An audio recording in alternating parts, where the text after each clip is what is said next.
A los 86 años, el premio Nobel y profesor de física Roy J. Glauber asistió a un congreso en el Centro de Ciencias de Benasque Pedro Pascual.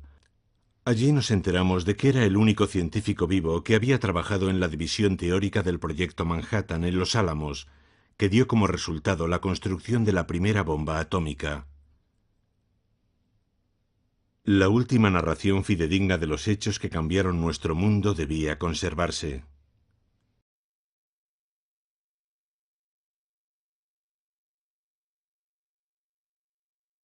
Una grabación improvisada de la conversación con Glauber se convirtió en la base del siguiente documental.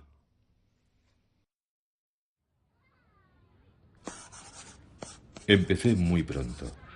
Solo tenía 18 años. Sabía algo de matemáticas que había aprendido cuando estaba en el instituto.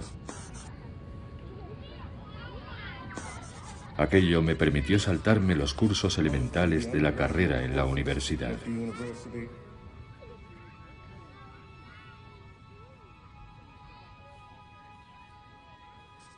Alguien de Washington vino a buscarme. Había una gran escasez de talento científico en 1943. Me invitaron a ir allí, pero no me dijeron en qué estaban trabajando, ni tampoco el lugar al que iban a llevar a los que habíamos sido elegidos.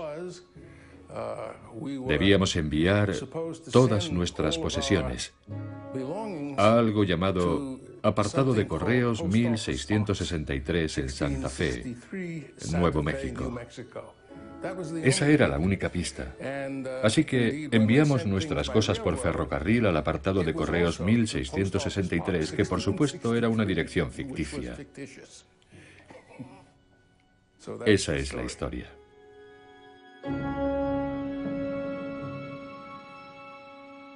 Esa es la historia. Roy J. Glauber recuerda cómo se hizo la bomba atómica. El 9 de octubre de 1941, el presidente Roosevelt aprobó un programa intensivo para desarrollar una bomba atómica. Un programa que sería conocido como el Proyecto Manhattan. Roy J. Glauber fue uno de los científicos más jóvenes en unirse al proyecto en Los Álamos.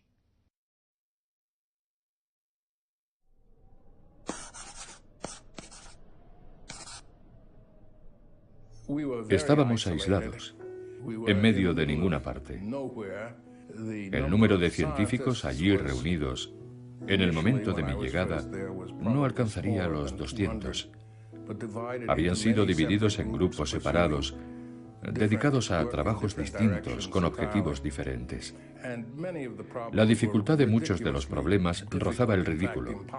Algunos, de hecho, eran imposibles de resolver. Todo el trabajo técnico se llevaba a cabo en la denominada área técnica, una sección circundada por una valla de separación a la que solo se podía acceder con una identificación especial. El pequeño pueblo que rodeaba esa zona tendría tal vez unas 1000 personas en total, en su mayoría familias jóvenes. Casi todos los miembros del proyecto, pese a su juventud, llevaban casados unos cuantos años. Su proceso reproductivo era mucho más fecundo y provechoso que cualquier proceso ocurrido en el laboratorio. El ejército engendraba en aquellas instalaciones más y más bebés. La policía militar tenía una sección conectada con el laboratorio y todo estaba rodeado por una gran valla. Las vallas eran casi innecesarias, porque aquel inmenso territorio estaba cruzado por enormes cañones infranqueables. Solo se podía llegar allí por una única carretera.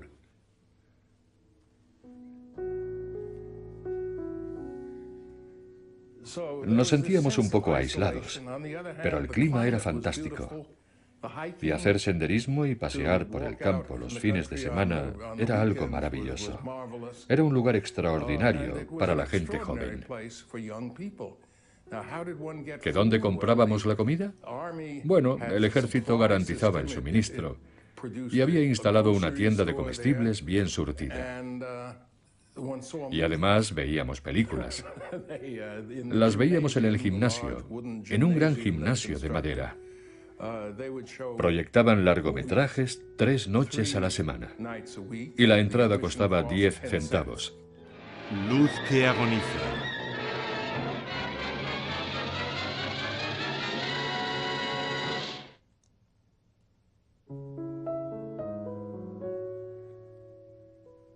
Todos los salarios eran bajos en aquellos tiempos preinflacionistas. Mi salario al principio, el primer año, era de $25 a la semana.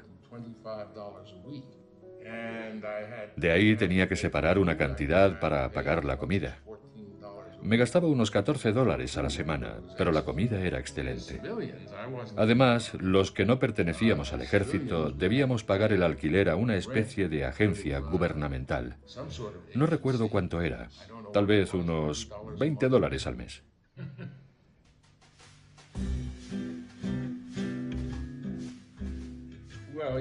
Era un destacamento militar, así que no podías comprar una cerveza con una graduación superior a 3,2, un porcentaje alcohólico bastante bajo. Aunque eso no quiere decir que la policía militar no se emborrachara nunca.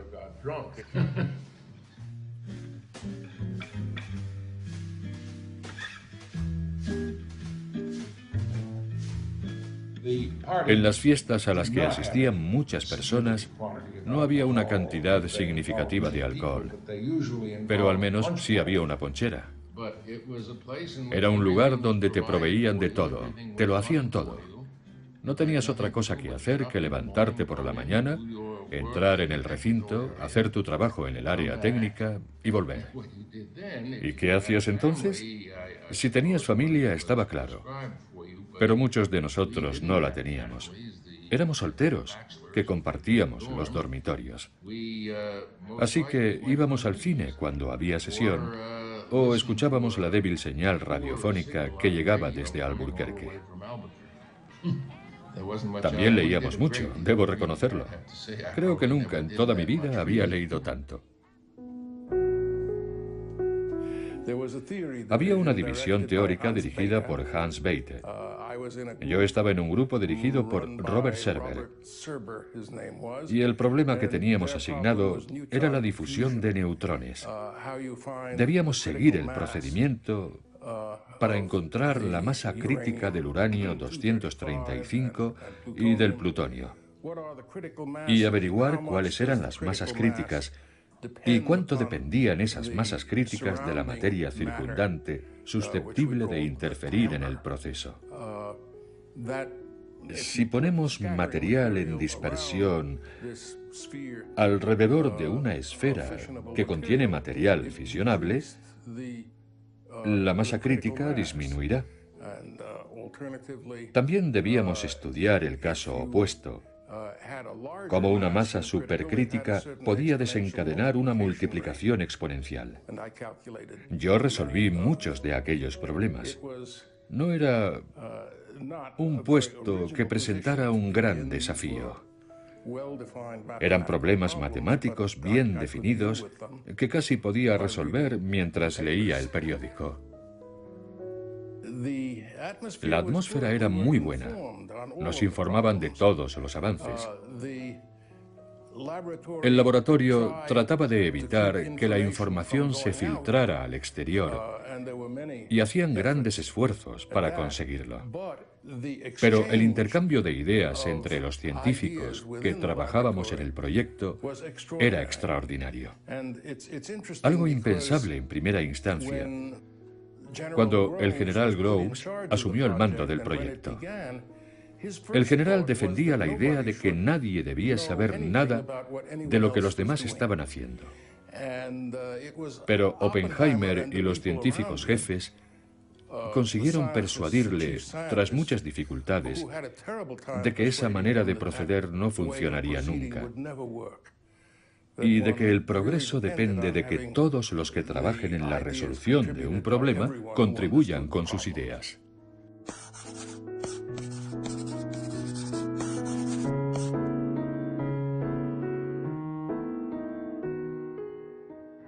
Sé que las bombas que hacemos en los Álamos nunca llegarán a explotar si seguimos esas contramedidas. Oppenheimer conocía a la perfección el mundo de la ciencia. No había escrito mucho, y debo decir que lo que había publicado apenas se entendía. Pero era un gran conocedor, y su habilidad para verbalizar ese conocimiento era extraordinaria. Todos estábamos de acuerdo en eso. Habría sido imposible encontrar a otra persona en el laboratorio con una habilidad semejante a la de él para hablar, actuar y comportarse como un líder. Y eso era extraordinario, porque nunca antes había mostrado tales cualidades. Su elección fue guiada por una especie de percepción del general Groves, lo que resultó extraño y notable, aunque al final se sintiera avergonzado por ello. Oppenheimer provenía de una familia rica y sofisticada de la ciudad de Nueva York, cuyo padre había emigrado de Alemania. Fue educado en colegios privados, y es muy probable que en su niñez no tuviera muchos amigos. En cierto momento le diagnosticaron tuberculosis, y su médico recomendó a su familia que le enviaran al oeste, donde podría respirar un aire más limpio. Así que su padre compró una cabaña en las montañas al este de Santa Fe, en la Sierra de la Sangre de Cristo. Allí, él y su hermano pasaron momentos maravillosos, bañándose y montando a caballo durante los meses de verano. Por eso conocía también aquella región, cuya lengua local era el español. En esa parte de Nuevo México no se oía hablar en inglés.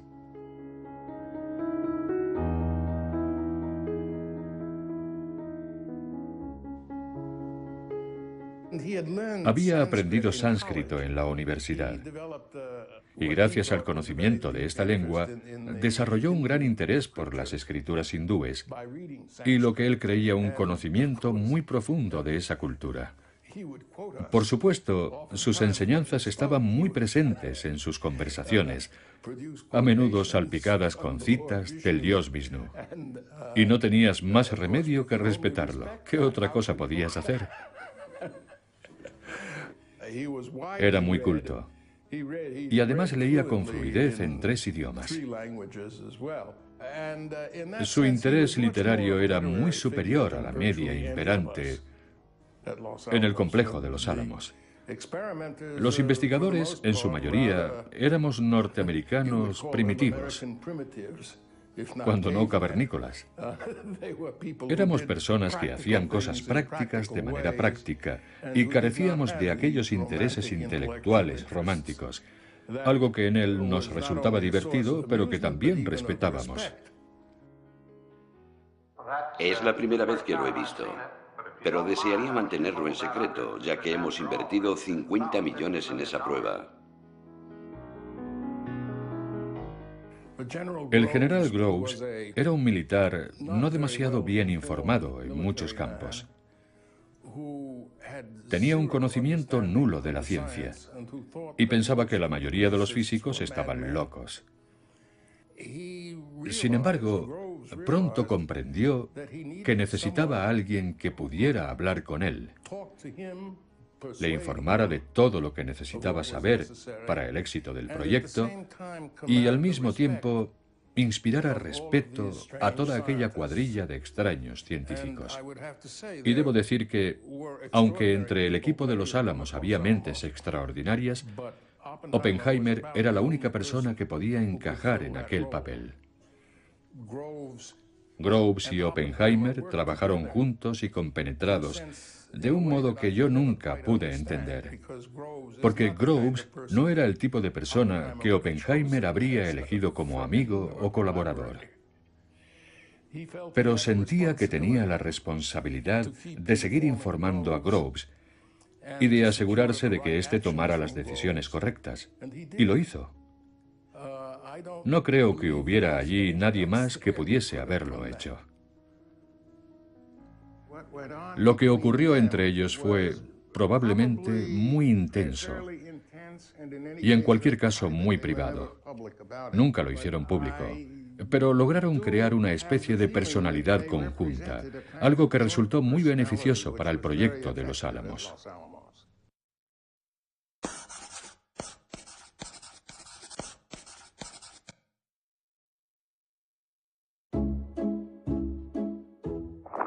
Hicimos cálculos respecto al tamaño de la bomba y su funcionamiento, y respecto a la energía que podríamos llegar a generar.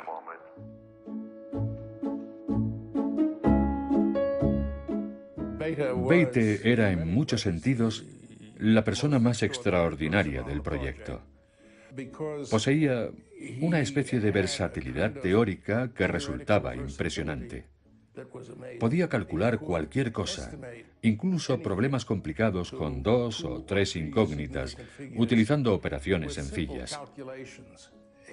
Tenía una imaginación maravillosa como teórico, y sin duda entendía la física teórica mejor que cualquiera de los científicos que colaboraban en el proyecto.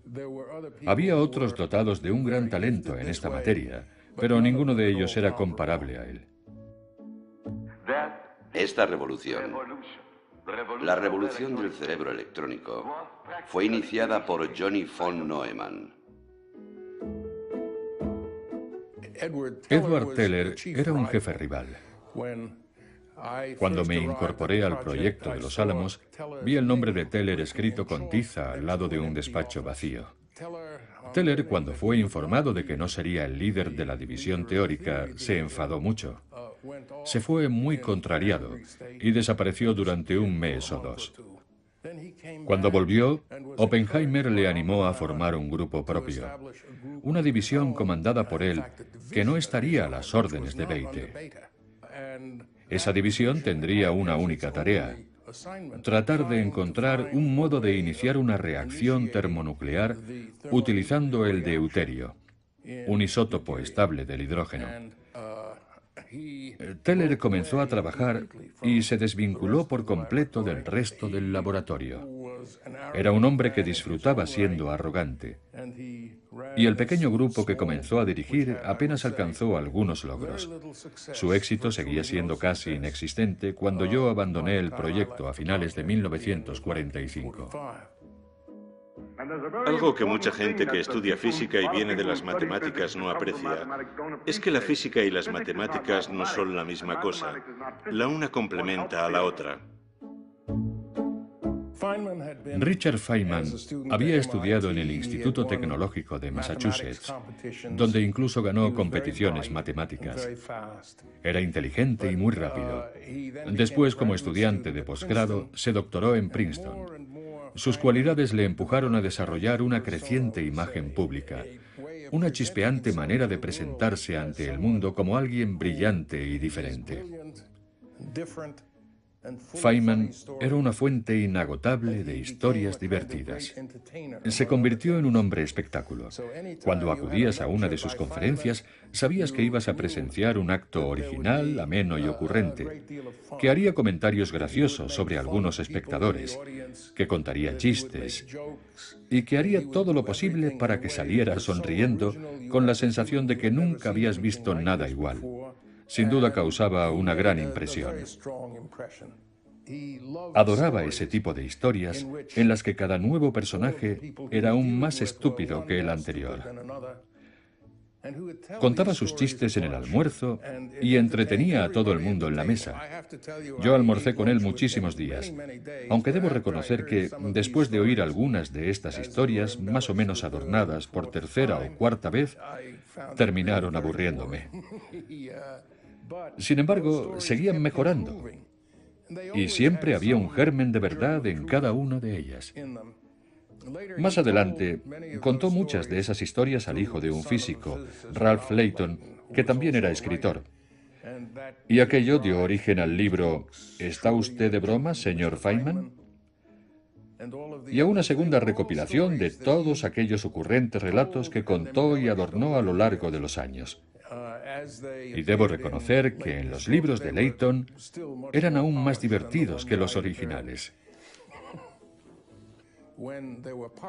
A menudo celebrábamos fiestas junto a los barracones de los dormitorios de Los Álamos. Y aunque no asistían muchas mujeres, éstas se congregaban a su alrededor, y él se exhibía ante ellas contando historias mientras sonaba la música.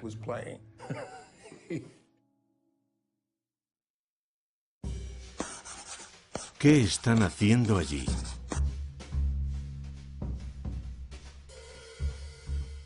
Muchos experimentos tenían que ver con los explosivos que podrían ser utilizados para detonar la bomba. De vez en cuando, el recinto temblaba a causa de alguna explosión. Se suponía que las instalaciones de Los Álamos habían sido levantadas lo bastante lejos de cualquier ciudad para que no fuera evidente lo que estaba ocurriendo. Pero por razones geológicas, cuando realizaban estos experimentos en las colinas de poca altura situadas cerca de Los Álamos, se producían numerosos temblores en Santa Fe, que estaba a casi 56 kilómetros de distancia.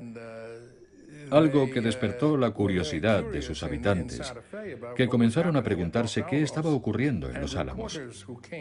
Aquello llegó a oídos de la prensa y algunos reporteros comenzaron a informar sobre el asunto. Recuerdo a uno en particular que trabajaba para un periódico del Medio Oeste y que inició un minucioso trabajo de investigación. Comenzó sus pesquisas tras enterarse de la existencia de temblores en Santa Fe y descubrió los nombres de muchos de los militares destinados allí e incluso la identidad del comandante de la base. También habló con los empleados que regentaban las lavanderías de Santa Fe, a los que sonsacó muchos de los nombres de los científicos. Incluso llegó a publicar estos datos. Pero no pudo sacar nada en claro. Recopiló testimonios de varios chóferes que habían conducido sus camiones hasta la puerta principal y que no pudieron pasar de allí. Todos sus descubrimientos fueron publicados a doble página en un periódico de Ohio.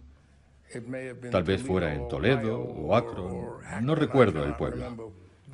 Pero pese a que el secreto quedó a salvo, aquello resultó embarazoso, ya que reveló importantes brechas de seguridad. El articulista se preguntaba al final, ¿en qué están trabajando allí? Y alguien sugirió, creo que en limpiaparabrisas para submarinos.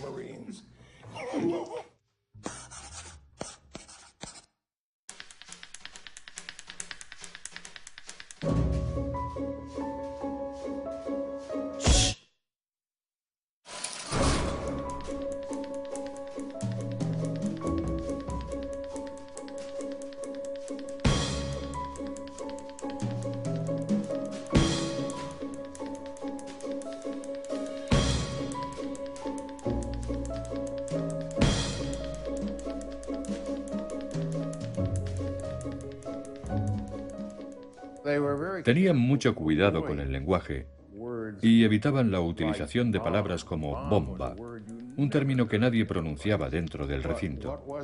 Entonces, ¿en qué debíamos decir que estábamos trabajando? La mejor sugerencia fue el artefacto.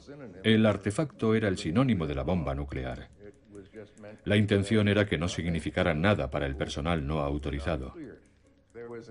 También fue introducido otro elemento de engaño en la terminología usada en el proyecto, tomando el título de una famosa novela policíaca de Dashiell Hammett, de Thin Man, El hombre delgado.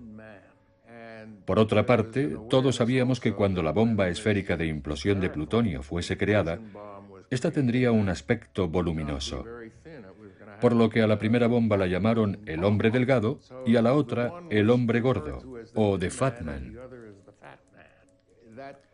Esa terminología no fue la definitiva. Nadie hablaba del hombre delgado después de 1946. Alguien había decidido sustituir ese nombre por el de Little Boy, o niño pequeño, porque no era una bomba demasiado grande. Podía ser transportada fácilmente por el bombardero B-29 utilizado en aquella época. La bomba de implosión era el objeto más grande que aquel avión podía transportar, y acomodarla en su interior requirió ciertas modificaciones.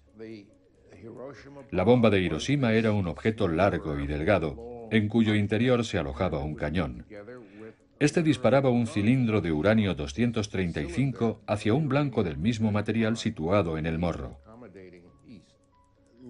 La otra bomba, la de Nagasaki, era una bomba de implosión, la misma que fue testada en la prueba Trinity. La bomba de Hiroshima no fue testada, ya que su éxito se consideraba inevitable. Estaban bastante seguros de que iba a funcionar. Aún no había experiencia práctica en este campo, pero estaban persuadidos de que podían provocar una explosión nuclear.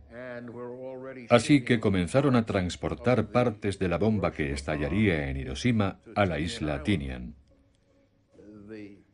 La escala de tiempo era muy amplia. Nadie pensaba que el artefacto fuera a ser utilizado a corto plazo, así que decidieron enviarlo en barco. Creo que fue transportado en un acorazado.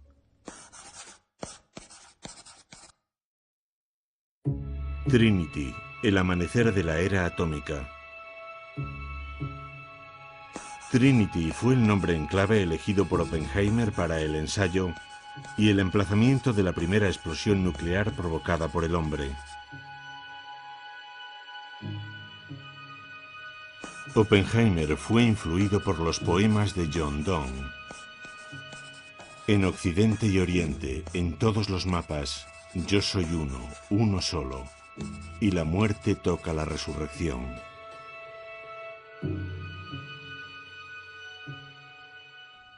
Había una apuesta montada en la oficina de Oppenheimer. Podías apostar, no recuerdo cuánto era, si $2 o $5. Había un cuadernillo, y en él apuntabas tu predicción de la energía que aquella prueba iba a liberar. Las predicciones iban de 0 hasta unas 100.000 toneladas de TNT, es decir, 100 kilotones. Y quien ganó la apuesta, si no recuerdo mal, fue un asesor del proyecto Manhattan que estaba de visita en Los Álamos, el físico Isidor Isaac Rabi. Era un hombre muy inteligente que tras mirar el cuadernillo buscó el intervalo más largo sin apuestas.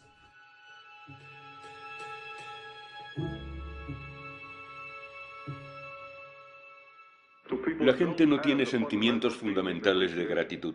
No siente la gloria del nacimiento de los Estados Unidos. Como teórico, yo no formaba parte de los planes del experimento, pero 3 colegas de mayor rango me invitaron a subir a un vehículo, en el que ascendimos hasta la cima de una montaña en Albuquerque. Desde allí podíamos disfrutar de una panorámica de unos 120 o 140 kilómetros. La explosión se produjo más lejos de lo que esperábamos, y el flash inmediato quedó oculto tras una colina. Pero de repente, el cielo comenzó a iluminarse desde abajo, y aunque había nubes, pareció como si el sol hubiera salido por el sur. 5, 4, 3, 2, 1. 16 de julio de 1945, a las 5 horas 29 minutos 45 segundos.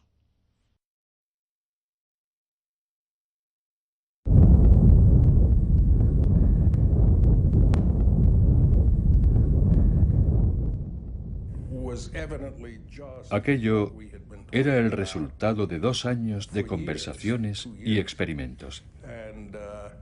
Y desde luego fue algo que nos asustó a todos. Durante el mes siguiente guardamos un silencio absoluto. Creo que fue a mediados de julio, en la madrugada que siguió al 15 de julio de 1945.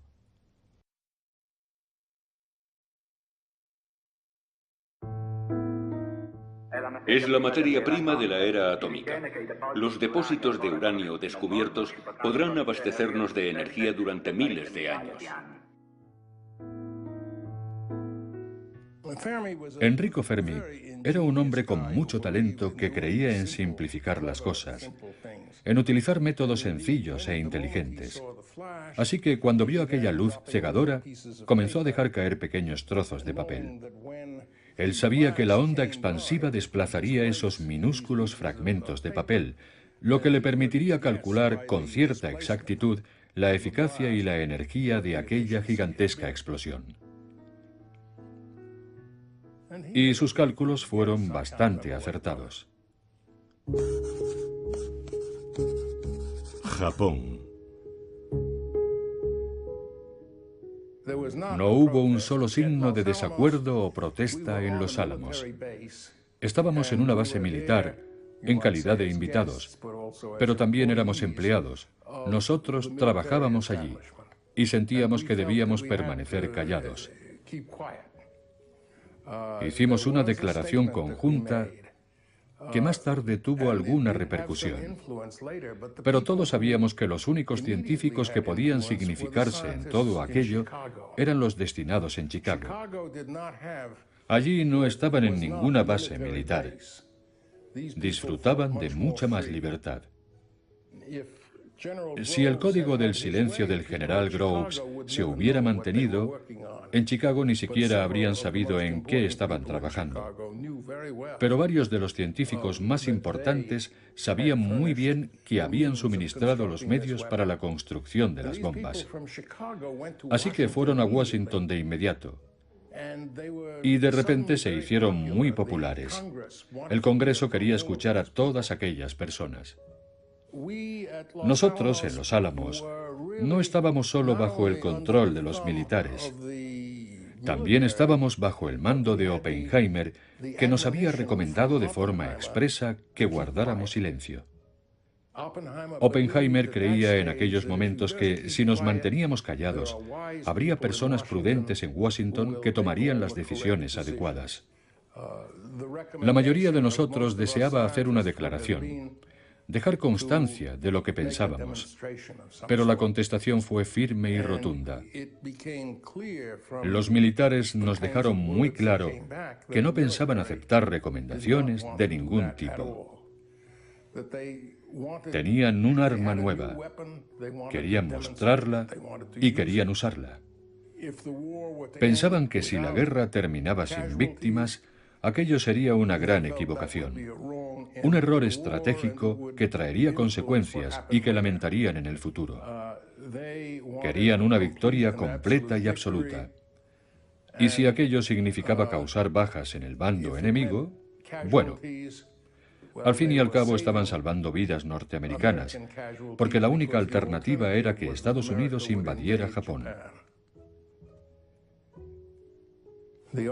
La única opción alternativa para poner fin a aquella larga guerra era una invasión que, de hecho, ya se estaba planificando.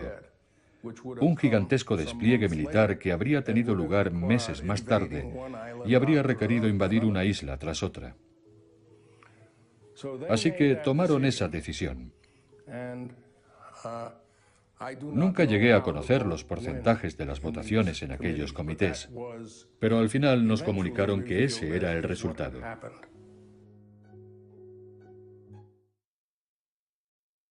Bomba Little Boy, Hiroshima, 6 de agosto de 1945.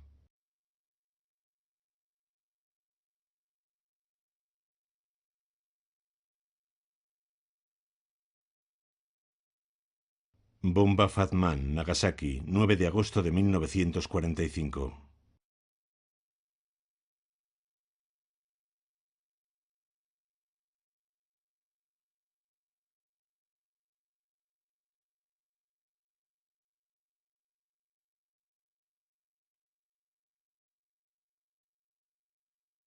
Rendición de Japón, USS Missouri, 2 de septiembre de 1945.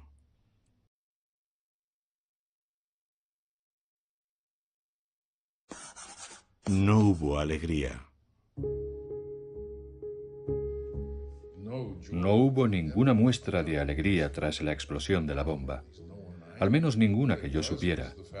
Pero de repente nos dieron plena libertad para comunicarnos sin restricciones con el exterior. Así que aquella mañana, cuando salí de allí, me encaminé a una pequeña oficina de telégrafos.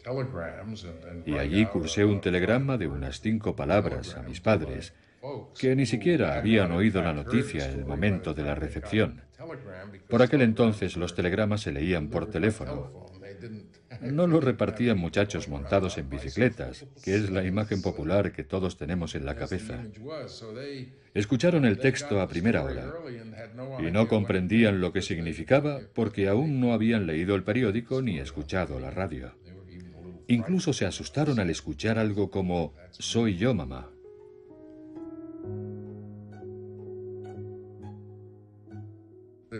De pronto el mundo lo supo. Todos se enteraron de que lo habíamos hecho nosotros. El 6 de agosto no hubo noticias de la victoria definitiva o del final de la guerra. Tuvimos que esperar varios días. Por supuesto, a nosotros no nos habían comunicado que iba a ser el 6 de agosto. Era una información de alto secreto. Y lo mismo pasó con el lanzamiento de la bomba de Nagasaki 3 días después. Lo cierto es que si nos hubiesen preguntado, les habríamos pedido que no lanzaran la segunda. No tenía ningún sentido. Su único propósito era mostrar que estaban en posesión de una nueva arma que querían enseñar al mundo.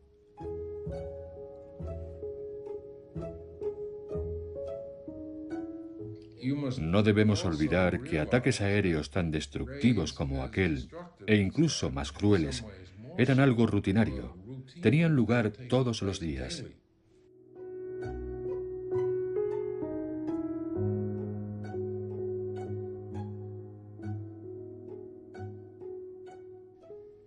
Aquella operación necesitó tan solo 3 aviones, de los cuales solo uno transportaba la carga explosiva. En otros ataques había cientos de aviones que en ocasiones llegaban al millar, aniquilando las ciudades japonesas con bombas incendiarias.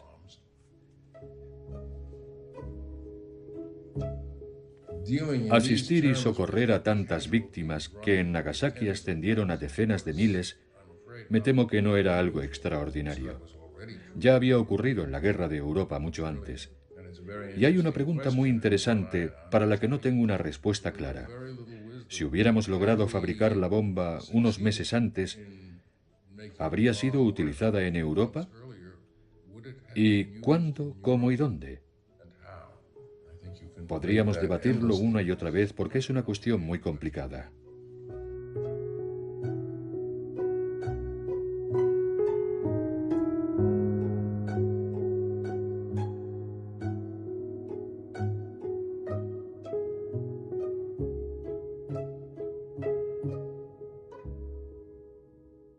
El mundo nunca sería el mismo.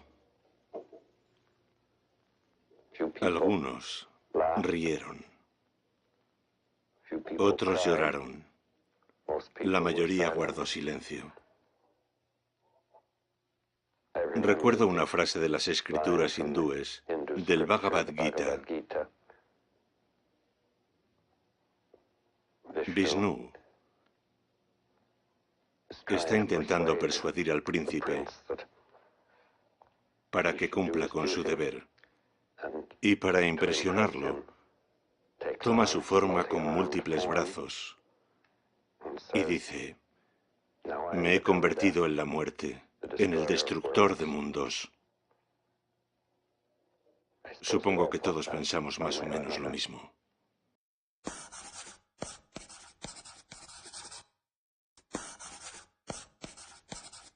Consecuencias.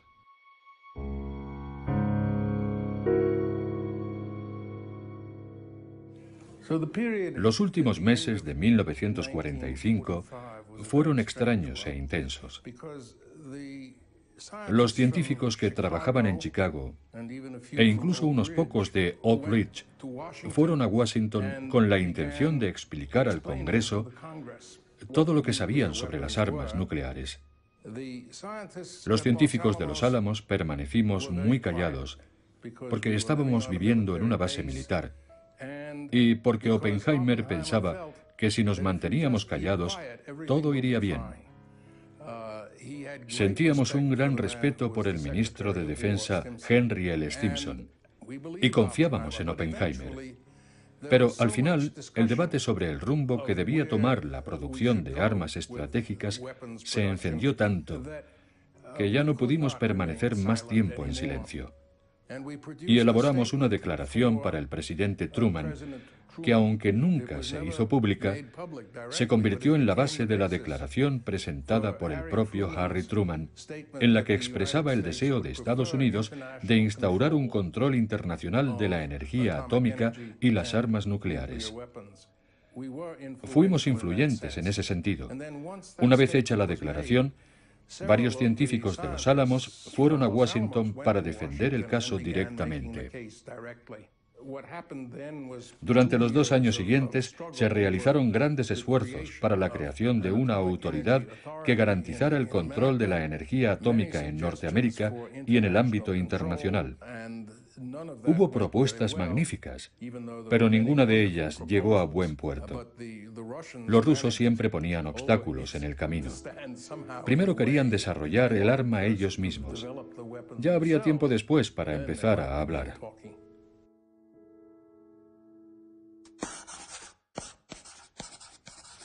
Audiencia de seguridad.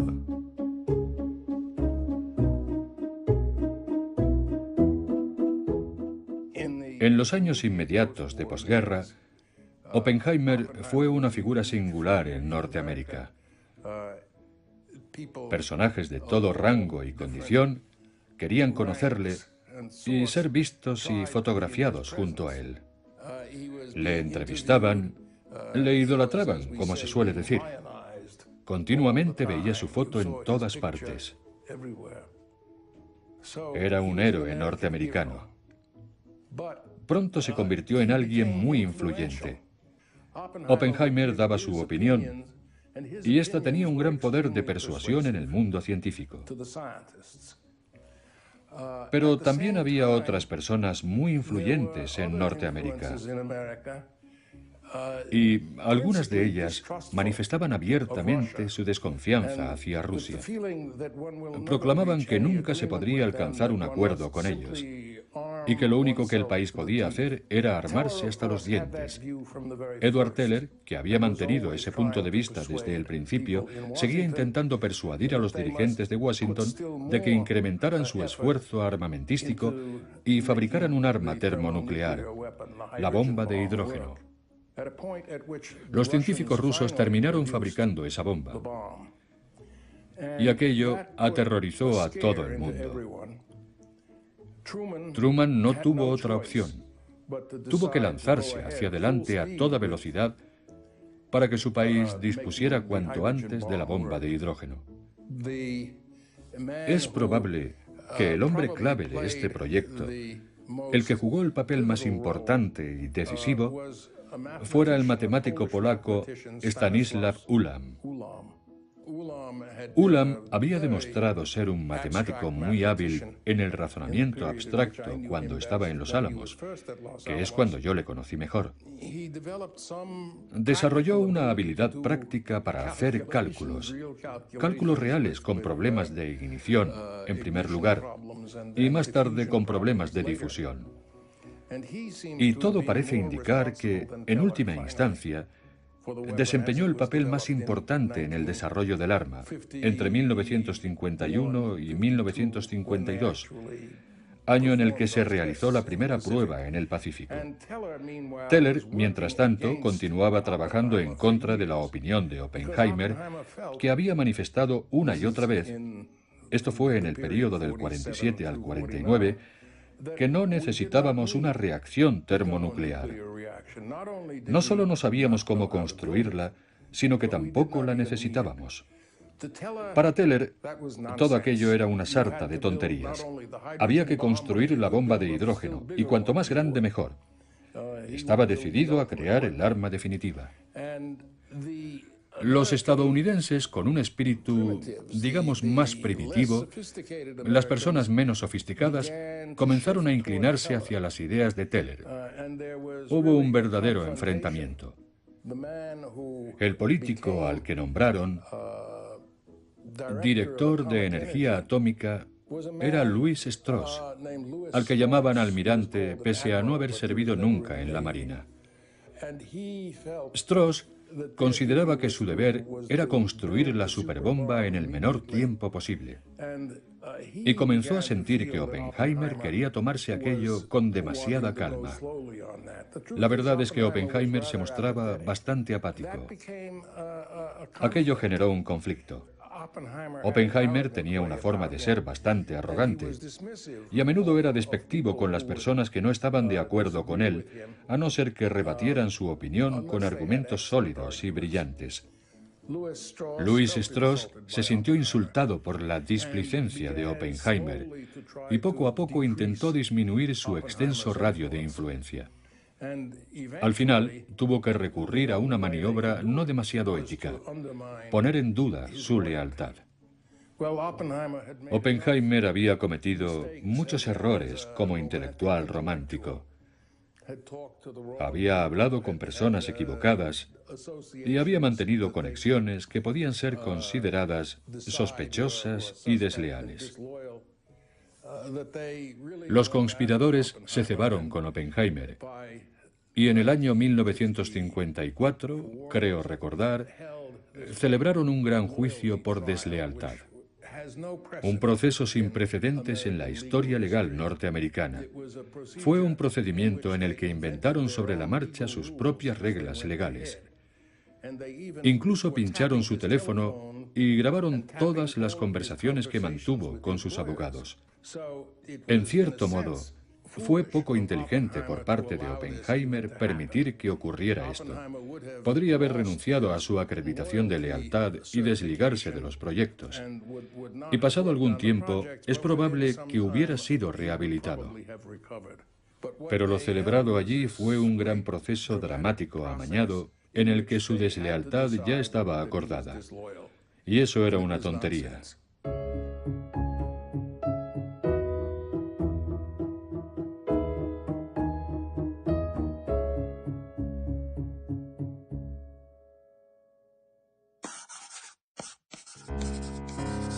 Caminos divergentes.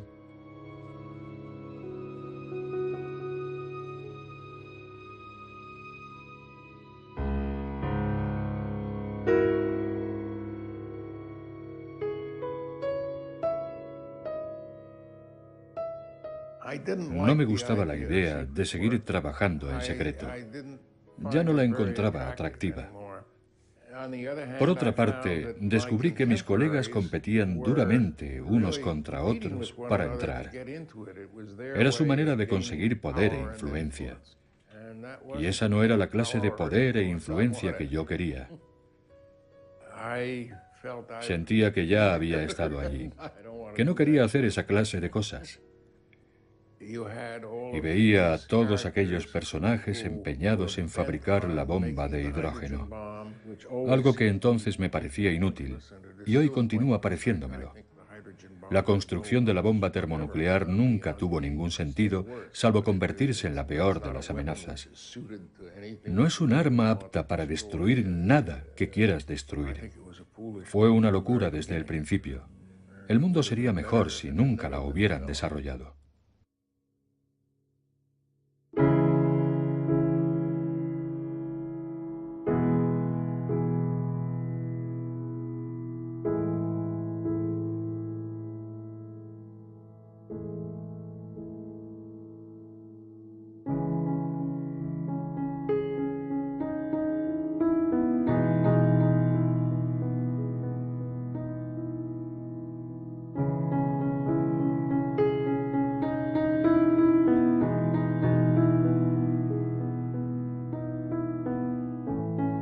Isla El-Uyelab, 1 de noviembre de 1952.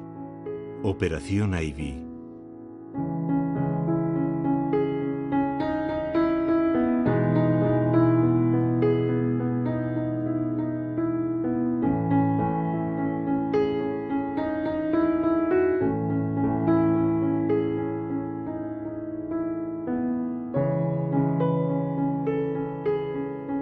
La energía liberada fue 700 veces mayor que en Hiroshima.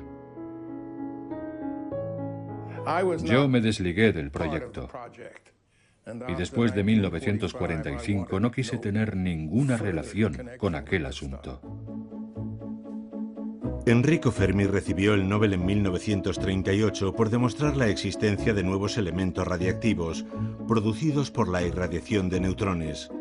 Hacia el final de su vida, cuestionó nuestra capacidad para gestionar con sabiduría la tecnología nuclear. Los logros de Oppenheimer incluyen trabajos sobre ondas moleculares, túneles cuánticos, estrellas de neutrones y agujeros negros.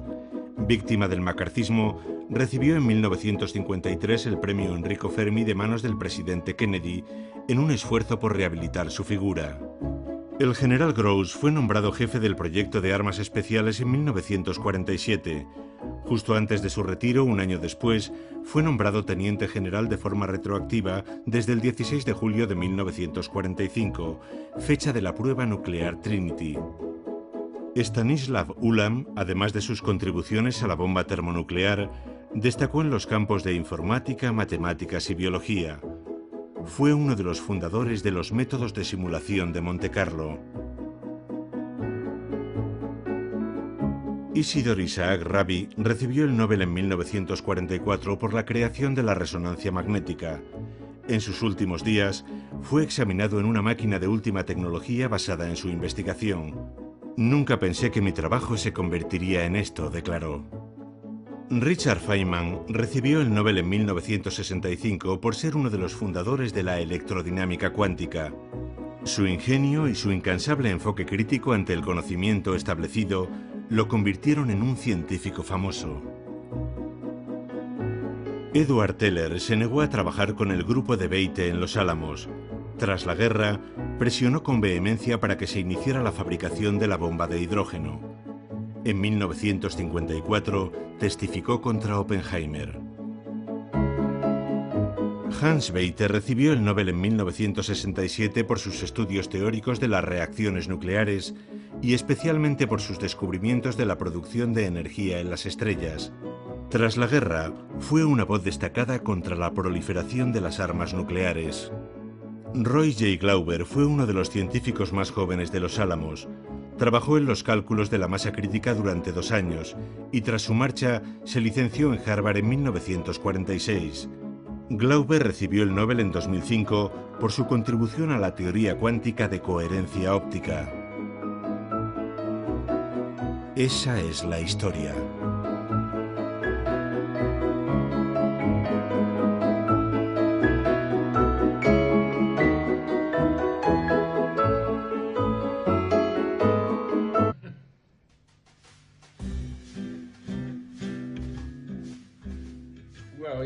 Era un destacamento militar, así que no podías comprar una cerveza con una graduación superior a 3,2, un porcentaje alcohólico bastante bajo. Aunque eso no quiere decir que la policía militar no se emborrachara nunca.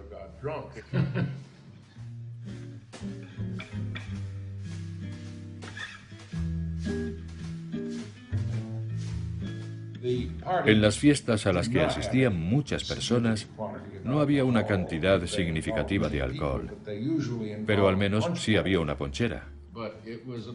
Era un lugar donde te proveían de todo, te lo hacían todo. No tenías otra cosa que hacer que levantarte por la mañana, entrar en el recinto, hacer tu trabajo en el área técnica y volver. ¿Y qué hacías entonces? Si tenías familia, estaba claro. Pero muchos de nosotros no la teníamos. Éramos solteros, que compartíamos los dormitorios. Así que íbamos al cine cuando había sesión, o escuchábamos la débil señal radiofónica que llegaba desde Albuquerque. También leíamos mucho, debo reconocerlo. Creo que nunca en toda mi vida había leído tanto. Había una división teórica dirigida por Hans Bethe. Yo estaba en un grupo dirigido por Robert Serber. Y el problema que teníamos asignado era la difusión de neutrones. Debíamos seguir el procedimiento para encontrar la masa crítica del uranio 235 y del plutonio. Y averiguar cuáles eran las masas críticas y cuánto dependían esas masas críticas de la materia circundante susceptible de interferir en el proceso. Si ponemos material en dispersión alrededor de una esfera que contiene material fisionable, la masa crítica disminuirá. También debíamos estudiar el caso opuesto, cómo una masa supercrítica podía desencadenar una multiplicación exponencial. Yo resolví muchos de aquellos problemas. No era un puesto que presentara un gran desafío. Eran problemas matemáticos bien definidos que casi podía resolver mientras leía el periódico. La atmósfera era muy buena. Nos informaban de todos los avances. El laboratorio trataba de evitar que la información se filtrara al exterior y hacían grandes esfuerzos para conseguirlo. Le vistaban, le idolatraban, como se suele decir. Continuamente veía su foto en todas partes. Era un héroe norteamericano. Pronto se convirtió en alguien muy influyente. Oppenheimer daba su opinión, y esta tenía un gran poder de persuasión en el mundo científico. Pero también había otras personas muy influyentes en Norteamérica. Y algunas de ellas manifestaban abiertamente su desconfianza hacia Rusia. Proclamaban que nunca se podría alcanzar un acuerdo con ellos y que lo único que el país podía hacer era armarse hasta los dientes. Edward Teller, que había mantenido ese punto de vista desde el principio, seguía intentando persuadir a los dirigentes de Washington de que incrementaran su esfuerzo armamentístico y fabricaran un arma termonuclear, la bomba de hidrógeno. Los científicos rusos terminaron fabricando esa bomba, y aquello aterrorizó a todo el mundo.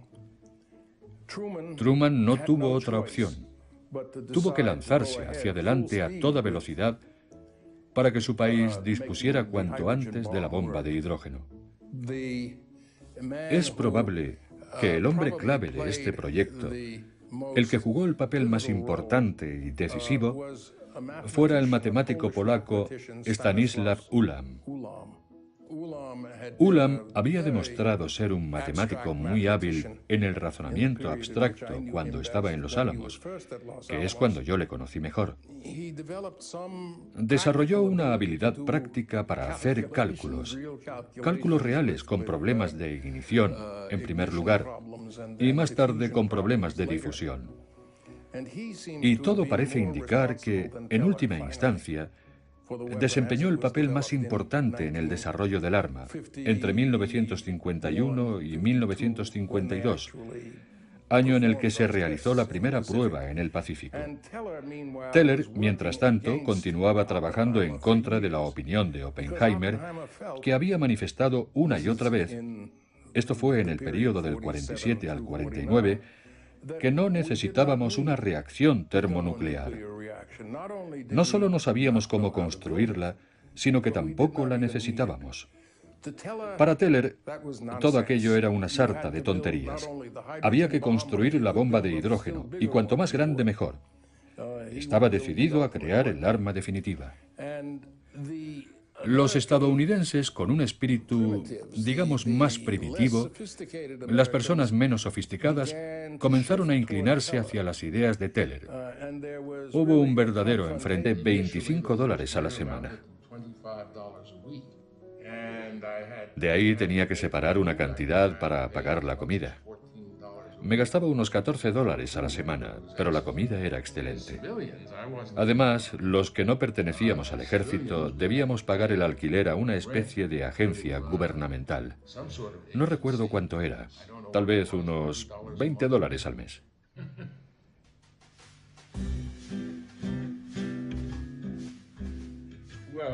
Era un destacamento militar.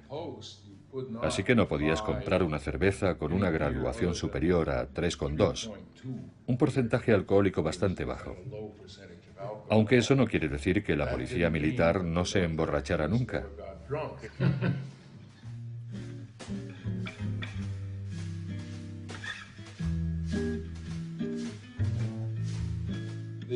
En las fiestas a las que asistían muchas personas, no había una cantidad significativa de alcohol, pero al menos sí había una ponchera. Era un lugar donde te proveían de todo, te lo hacían todo.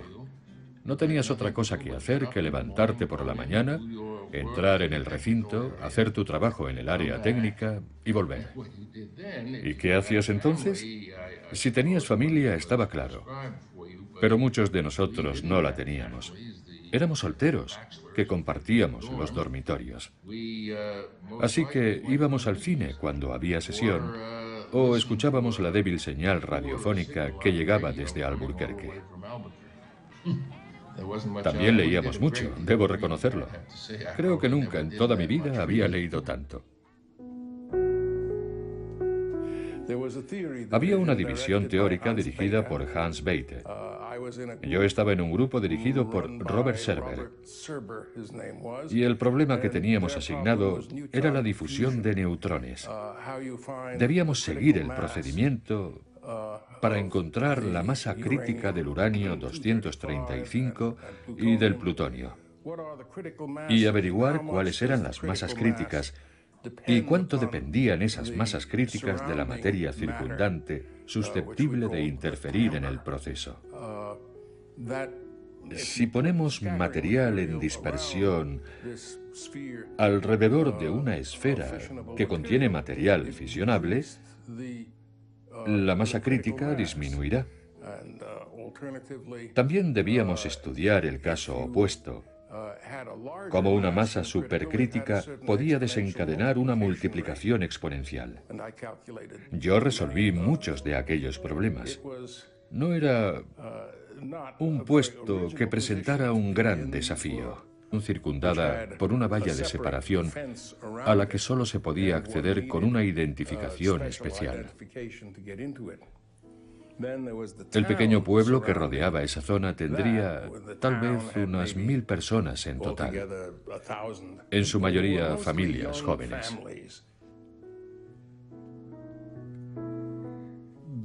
Casi todos los miembros del proyecto, pese a su juventud, llevaban casados unos cuantos años. Su proceso reproductivo era mucho más fecundo y provechoso que cualquier proceso ocurrido en el laboratorio. El ejército engendraba en aquellas instalaciones más y más bebés. La policía militar tenía una sección conectada con el laboratorio y todo estaba rodeado por una gran valla. Las vallas eran casi innecesarias, porque aquel inmenso territorio estaba cruzado por enormes cañones infranqueables. Solo se podía llegar allí por una única carretera.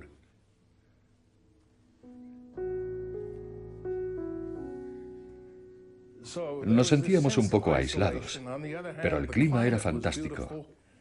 Y hacer senderismo y pasear por el campo los fines de semana era algo maravilloso. Era un lugar extraordinario para la gente joven. ¿Que dónde comprábamos la comida? Bueno, el ejército garantizaba el suministro y había instalado una tienda de comestibles bien surtida. Y además veíamos películas. Las veíamos en el gimnasio, en un gran gimnasio de madera. Proyectaban largometrajes 3 noches a la semana. Y la entrada costaba 10 centavos. Luz que agoniza.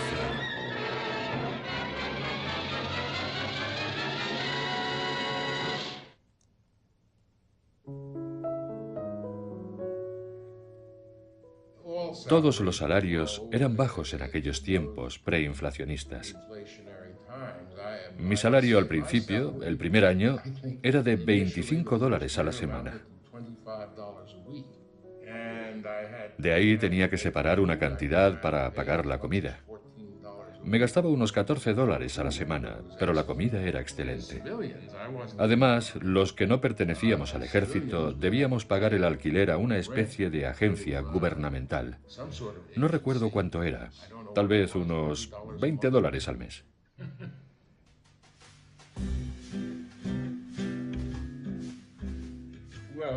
Era un destacamento militar, así que no podías comprar una cerveza con una graduación superior a 3,2, un porcentaje alcohólico bastante bajo. Aunque eso no quiere decir que la policía militar... Trinity fue el nombre en clave elegido por Oppenheimer para el ensayo y el emplazamiento de la primera explosión nuclear provocada por el hombre. Oppenheimer fue influido por los poemas de John Donne. En Occidente y Oriente, en todos los mapas, yo soy uno, uno solo, y la muerte toca la resurrección.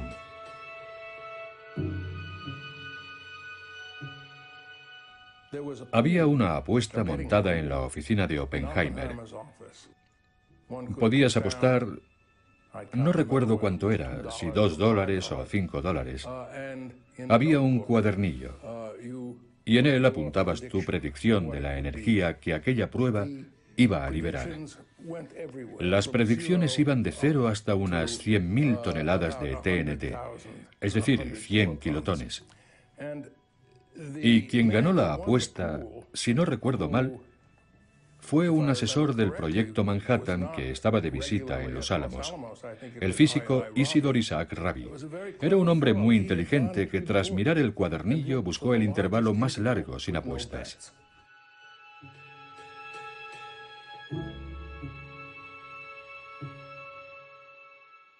La gente no tiene sentimientos fundamentales de gratitud.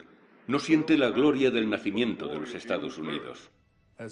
Como teórico, yo no formaba parte de los planes del experimento, pero 3 colegas de mayor rango me invitaron a subir a un vehículo en el que ascendimos hasta la cima de una montaña en Albuquerque.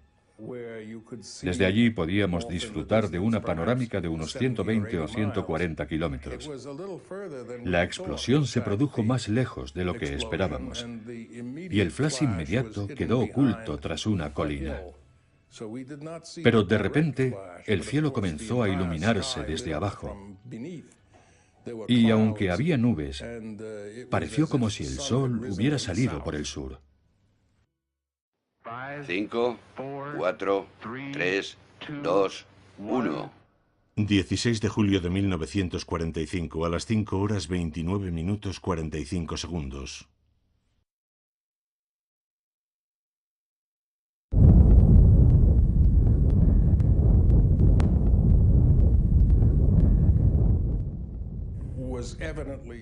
Aquello era el resultado de 2 años de conversaciones y experimentos.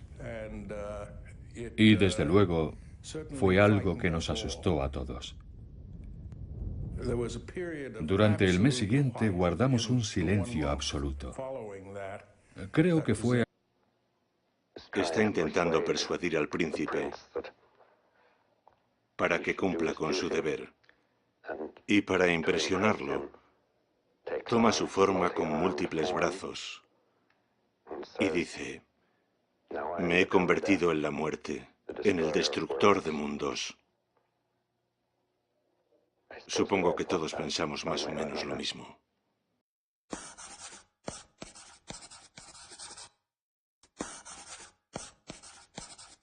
Consecuencias.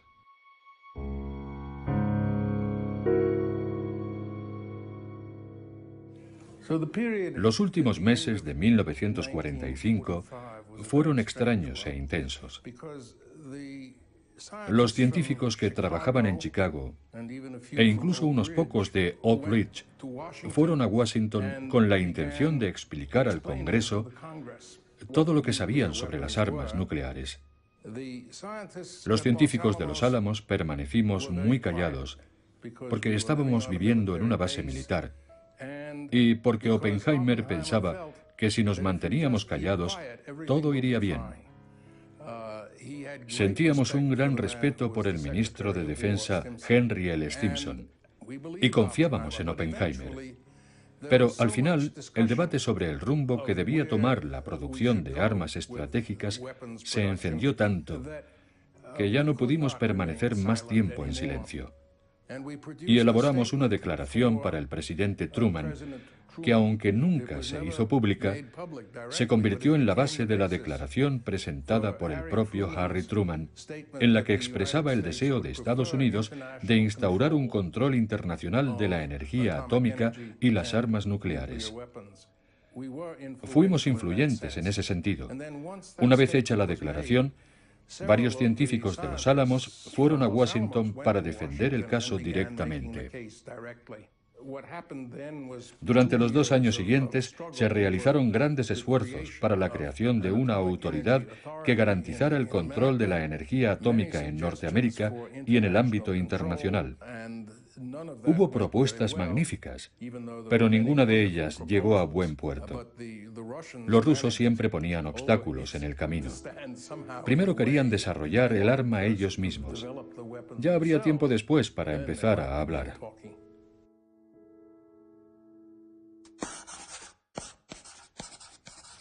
Audiencia de seguridad.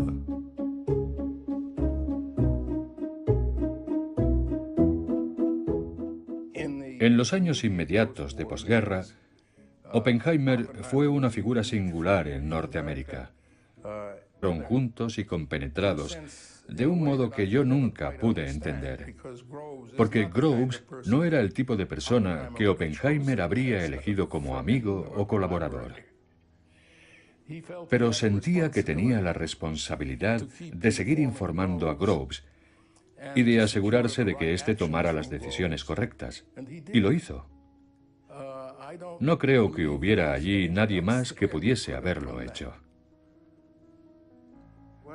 Lo que ocurrió entre ellos fue probablemente muy intenso y en cualquier caso muy privado.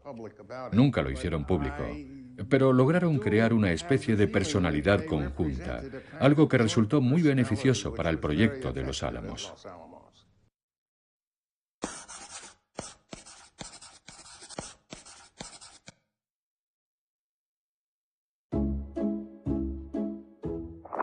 Hicimos cálculos respecto al tamaño de la bomba y su funcionamiento, y respecto a la energía que podríamos llegar a generar.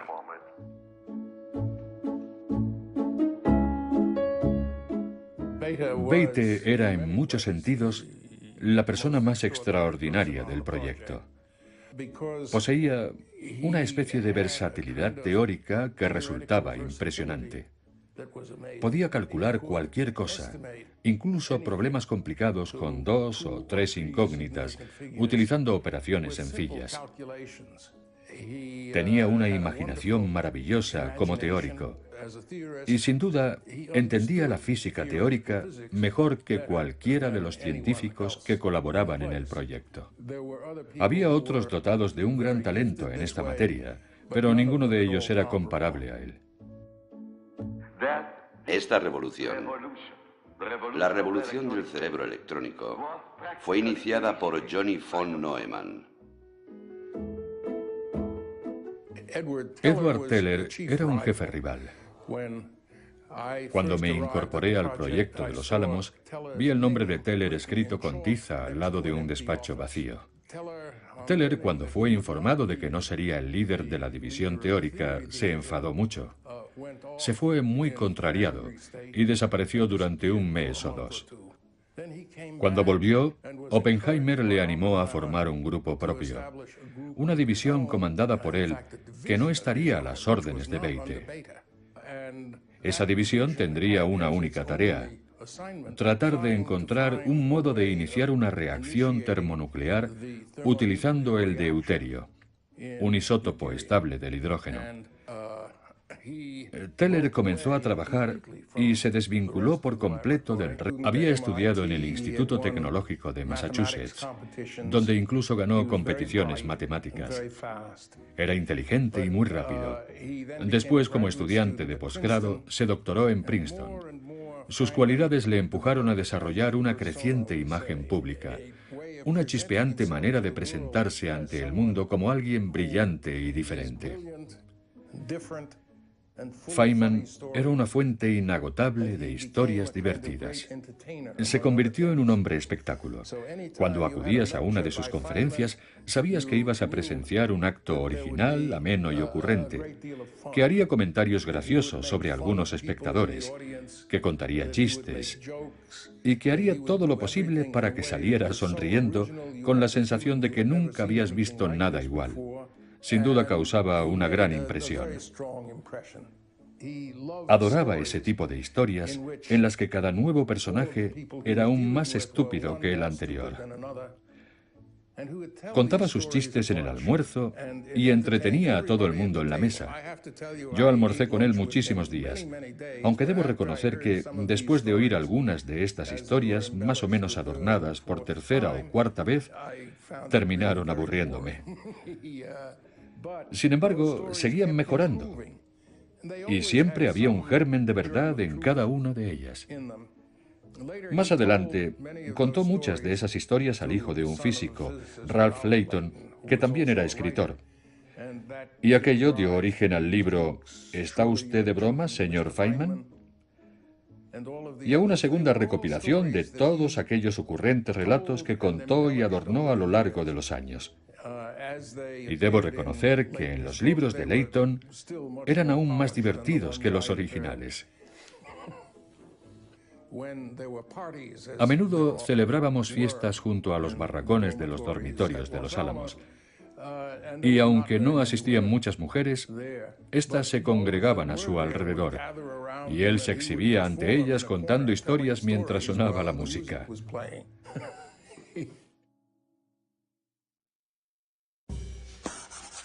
¿Qué están haciendo allí?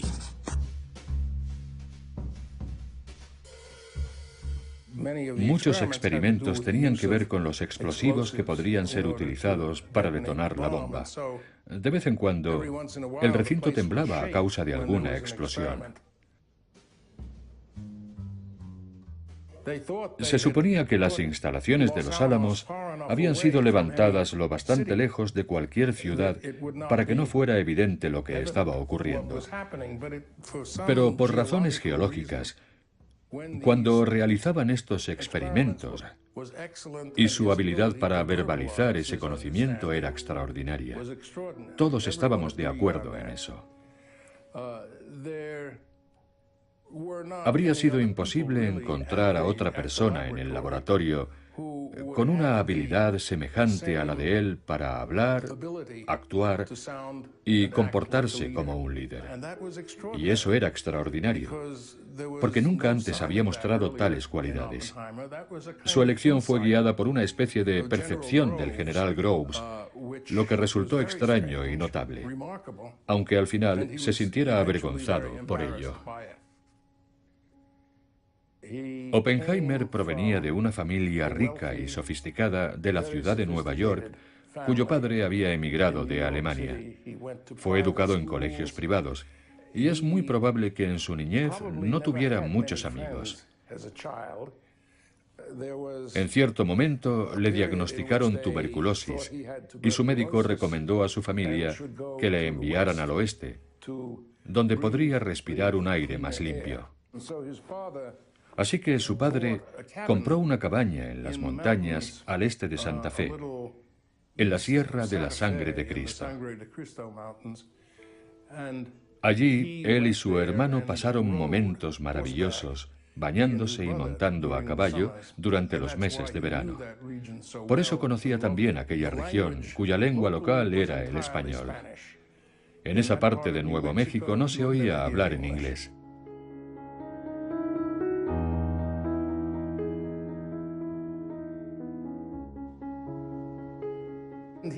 Había aprendido sánscrito en la universidad, y gracias al conocimiento de esta lengua, desarrolló un gran interés por las escrituras hindúes, y lo que él creía un conocimiento muy profundo de esa cultura.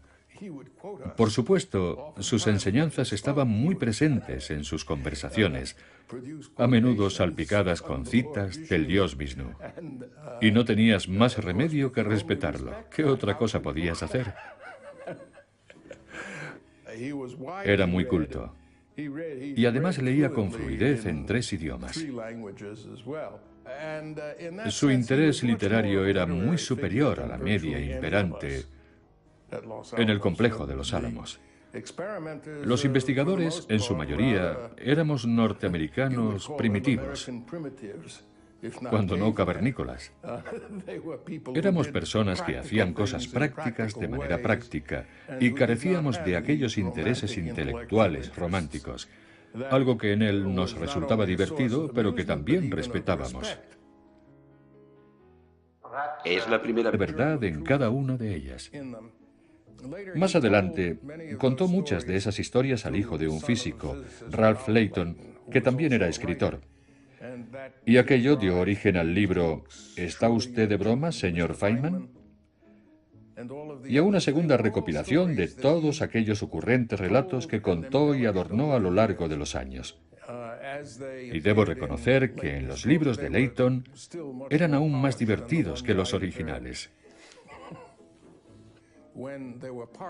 A menudo celebrábamos fiestas junto a los barracones de los dormitorios de Los Álamos.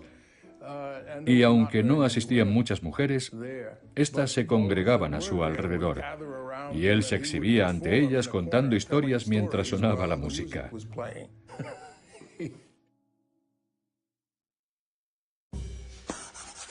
¿Qué están haciendo allí?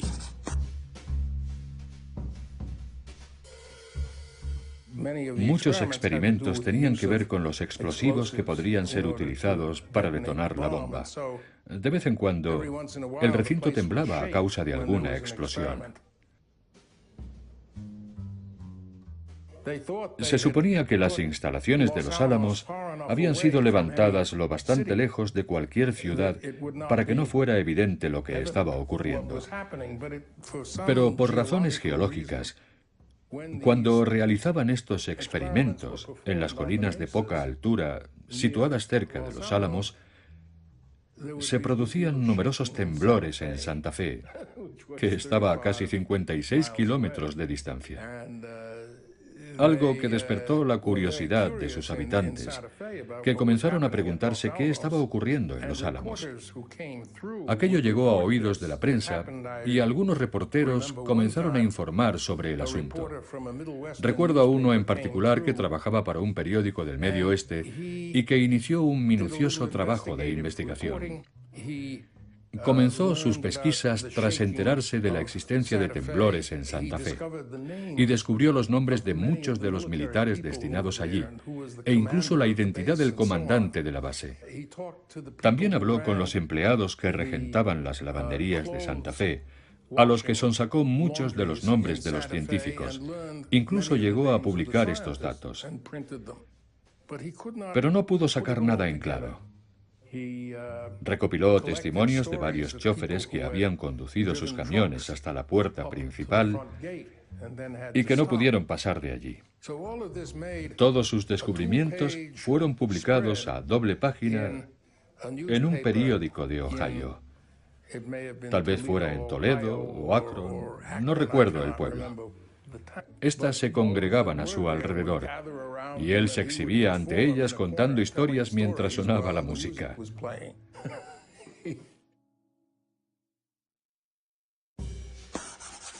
¿Qué están haciendo allí?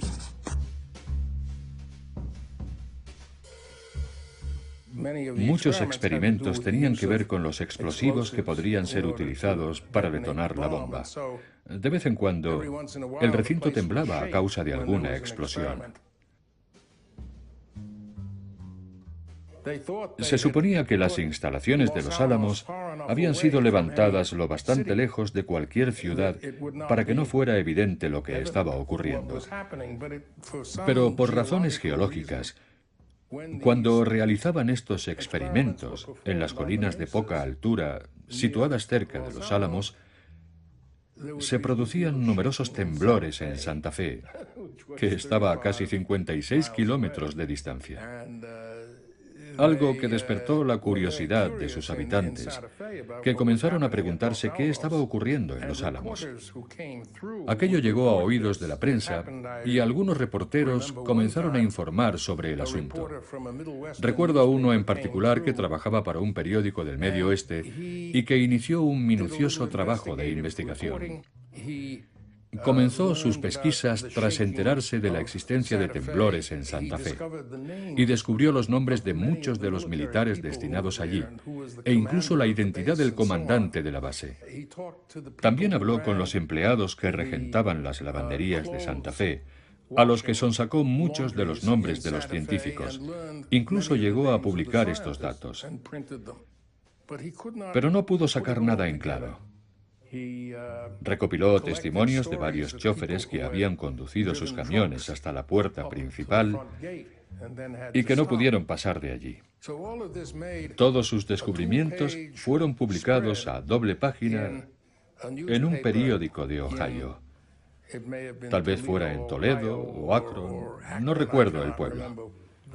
Pero pese a que el secreto quedó a salvo, aquello resultó embarazoso, ya que reveló importantes brechas de seguridad. El articulista se preguntaba al final, ¿en qué están trabajando allí? Y alguien sugirió, creo que en limpiaparabrisas para submarinos.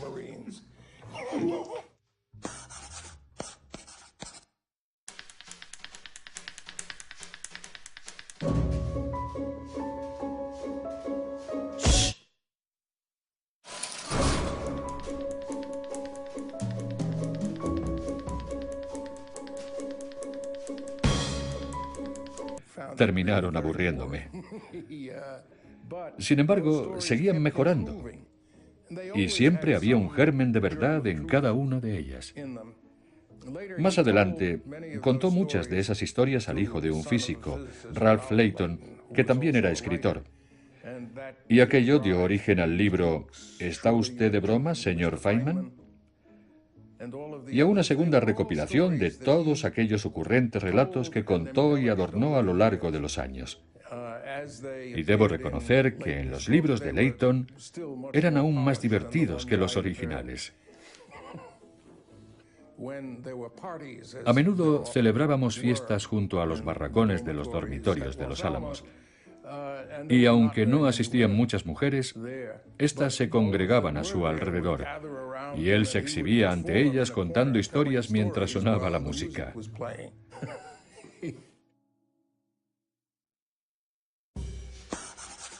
¿Qué están haciendo allí?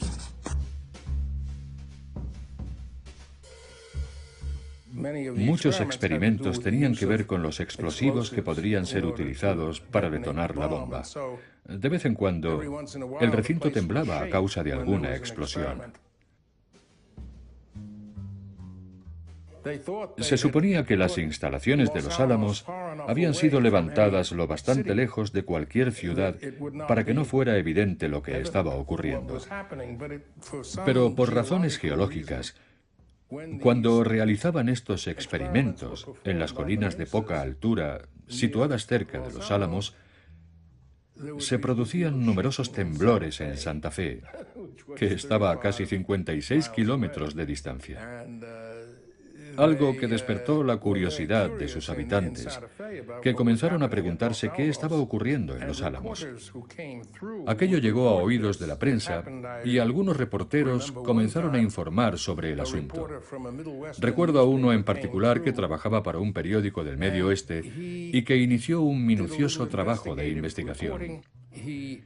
Comenzó sus pesquisas tras enterarse de la existencia de temblores en Santa Fe y descubrió los nombres de muchos de los militares destinados allí e incluso la identidad del comandante de la base. También habló con los empleados que regentaban las lavanderías de Santa Fe, a los que sonsacó muchos de los nombres de los científicos. Incluso llegó a publicar estos datos. Pero no pudo sacar nada en claro. Recopiló testimonios de varios choferes que habían conducido sus camiones hasta la puerta principal y que no pudieron pasar de allí. Todos sus descubrimientos fueron publicados a doble página